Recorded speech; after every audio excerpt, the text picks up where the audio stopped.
Correct market research and generating proposals for business ideas with a high potential for success, the most crucial point is the identification of problems. Being able to do so requires asking the right questions to identify the real pains of the people around that problem that we are trying to solve or focus on. In general, there are two types of research or questions that we can carry out: qualitative and quantitative. The apparently simplest to carry out are the quantitative ones, because it is very simple to know how big the problem is. On the other hand, qualitative research is usually a bit more complex, because it's subjective according to the context of each person. The purpose is to find a common gap where we can produce a solution this impacts as many people as possible. This is question development.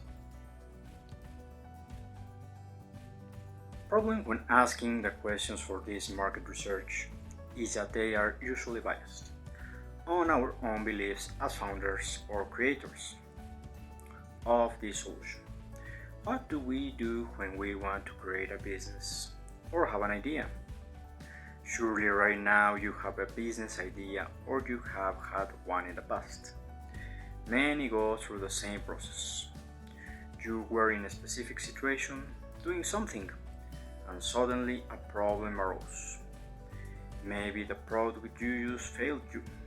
It wasn't comfortable, very difficult to use, or there really wasn't a product that would help you, and suddenly you told yourself, it would be super cool if I had an idea. Having your great idea, you start to think, surely it is a problem for everyone and they would love something like this. There is nothing similar and it will be a hit. And this is how we run our imagination. The problem, you didn't take time to go and ask people properly about the situation you're trying to help, and you go straight to the point, forcing unconsciously a response that is favorable to you, but not the real answer you need to validate this situation. What do I mean?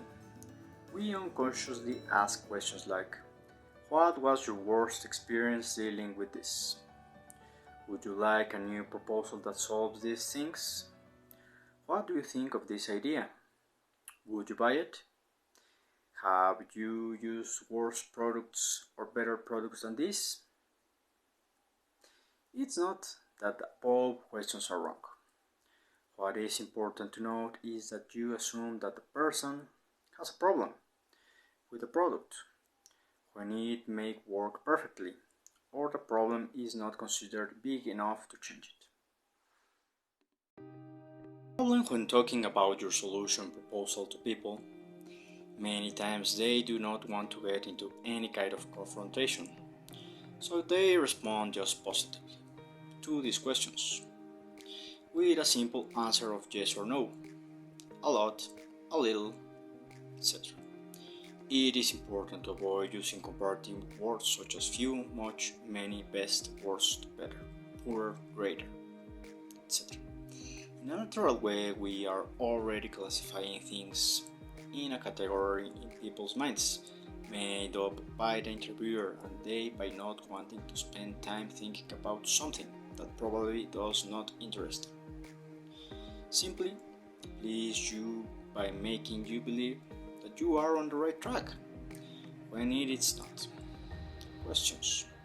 So how do you craft the right questions? First, we must understand that our language, words, and behavior must always be impartial, and consider that what you want to find are those things that hurt people in certain situations. That is why we can ask the same thing, but in a more open and impartial way. What was your worst experience dealing with a problem? What has been the biggest problem you have had using this product? Instead of asking, ask, What has been your experience under this situation? Tell me about the most market experiences you have had with this product, good and bad ones. Would you like a new proposal that these things can do? Have you used products worse than this? How have you solved the bad experiences that this product has caused you at this time? Would you buy it?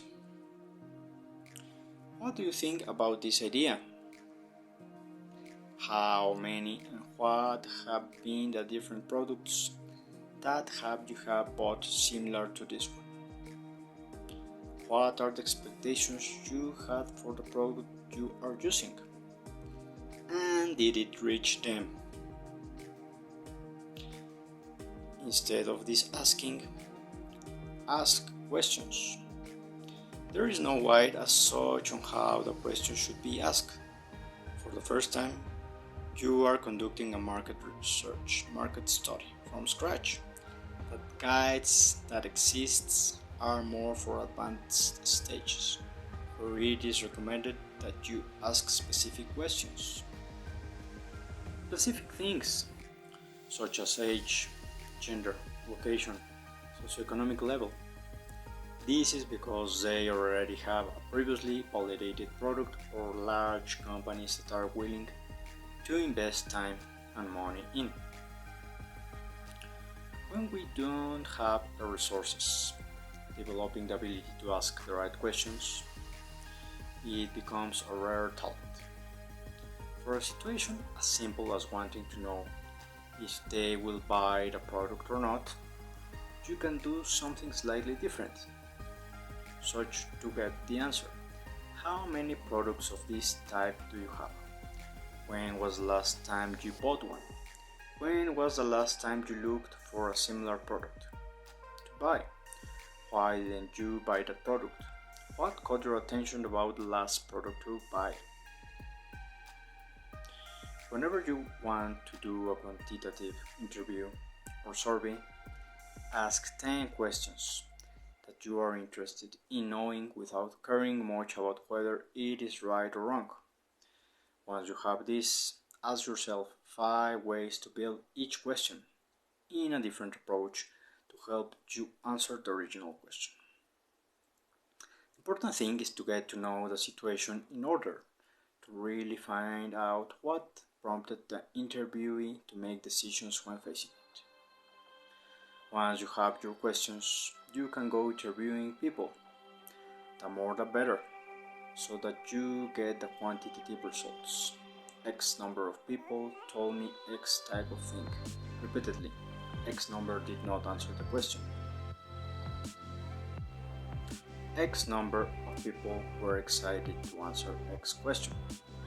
X people weren't interested about this issue. X number of people bought more than X different products. X number of people do not use any product.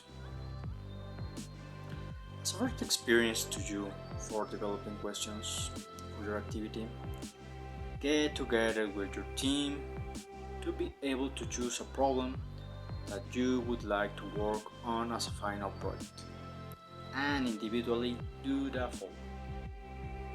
Initial questions about the problem you want to solve.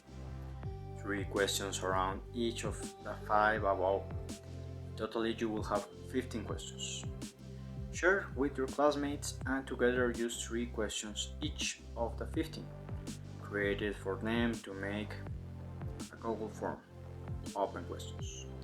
Share this form with 3 people for each member of the team. And in the Bright Space activity, share the link to the form along with the results you obtain from that survey. And that, future entrepreneurs and future managers, is the consulting way of asking questions in order to solve real problems, not the problems that you already think about, but the problems that key stakeholders like future customers would be gladly to answer. What are they looking for in this product or service? Why do they buy from us or from the competitors? What they are looking for? Is it only price, quality, quantity, discounts, a brick and mortar shop, just an online shop? What type of customer service would they like to receive? Is this a place that it would be open, bright, clean, with a large accessibility to different products? Or it would be just a closed, small space where they can ask for what they want?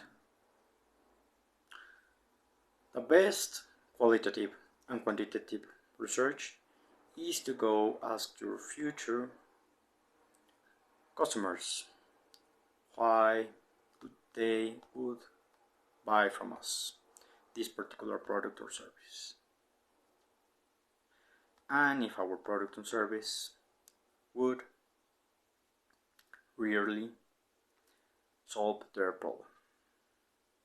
Said this, let's meet soon so we can answer your questions. Thank you. See you soon.